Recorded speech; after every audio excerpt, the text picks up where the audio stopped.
Okay, dear friends, Agan Erev Shabbos, I want to share with you a spectacular idea. This comes from the Sefer Ahavas Torah of Rabbi Pinchas Zalman Segal Ish Horowitz of Krakow. That was shared with me from my friend Rabbi Fal Ansel of France. 2 times in the Chumash it talks about the Patira of Aaron HaKohen. Once in Chukas and once in this week's Parsha. And my friend Rabbi Gedalia Schwartz pointed out, this year, on Aaron HaKohen's Yahrtzeit, we're going to read about his Patira. But did you know that in Parshas Chukas, it doesn't say that Aaron died on Rosh Chodesh Av? When it happened in Parshas Chukas, it doesn't say the date. This week it says the date, Rosh Chodesh Av. We're going to read it on Rosh Chodesh Av. But another important fact, it's the only Yahrtzeit mentioned in the whole Chumash. No other person's date of demise is given in the entire Torah. Not Adam, not Abraham, not Yitzchak, not Yaakov, not Moshe. No one! Only Aaron HaKohen is the only date written in the Torah. Why? Why?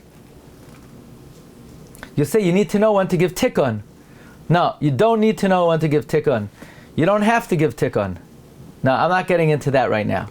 But, you know, Rav Moshe has a tshuva that Tikkun is not a mitzvah. It's not a mitzvah.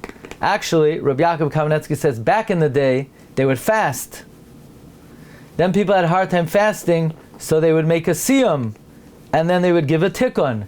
Then people had a hard time making the siyum, so they don't fast, and they don't make a siyum, but the tikkun remained. That's what Rav Moshe and Rabbi Yaakov said. Recently, one of the Sephardic Rabbanim in Eretz Yisrael highly discouraged the practice. But some say you make a bracha, Zol zayin hazoi, yeah? But only for Aaron HaKohen you have to give tikkun, nobody else. Why do we need to know the date of the demise of Aaron HaKohen? So says Rav Pinchas Zalman Ish Horowitz. It makes a halachic nafkamina.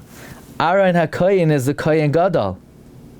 We know the halacha is that a murderer who is convicted before the death of the Kohen Gadol, when the Kohen Gadol dies, he goes free. If he's convicted after the death of the Kohen Gadol, then he doesn't go free. So we need to know when Aaron HaKohen passed away, because when he passes away, anyone who killed B'shogi goes free. Now you understand why in Parshas Maseh the death of Aaron is written next to the Parsha of Arei Miklat.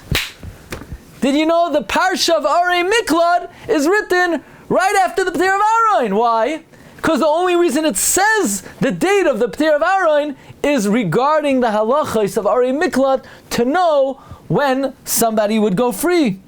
That's why it's written in this week's Parsha, Parshas Maseh. Why didn't it write it in Chukas? In Chukas, it's not relevant when it happened. In Parshas Maseh, when we're going to talk about the Parsha of Arei Miklat, and the people in Arei Miklat go free when the Kohen dies, so we need to know when Aaron died. Now, where does the Parsha talk about Arei Miklat? All the Machon Leviah. First of all, by the way, it juxtaposes it to the Parsha of Yahrtzeit.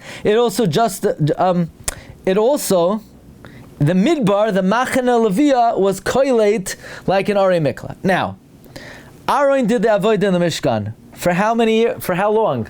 38 years, and Nisan, Iyar, Sivan, and Tammuz. Then he passed Rosh Chodesh Av.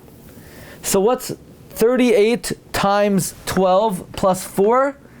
Aaron HaKohen served Taf Ayin Daled Chadashim, 474 months.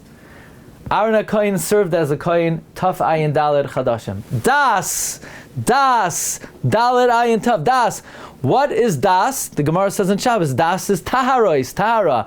Aaron HaKohen was the overseer of the service of Tahara in the Mikdash for Taf Ayin Daled Chadashim, 474 months. So this year, Rosh Chodesh Av and the 9 days, which it's always ushered in by the Yahrtzeit of Aaron HaKohen, but we're going to read about his Yahrtzeit on his Yahrtzeit, and it should protect us during this time of the year.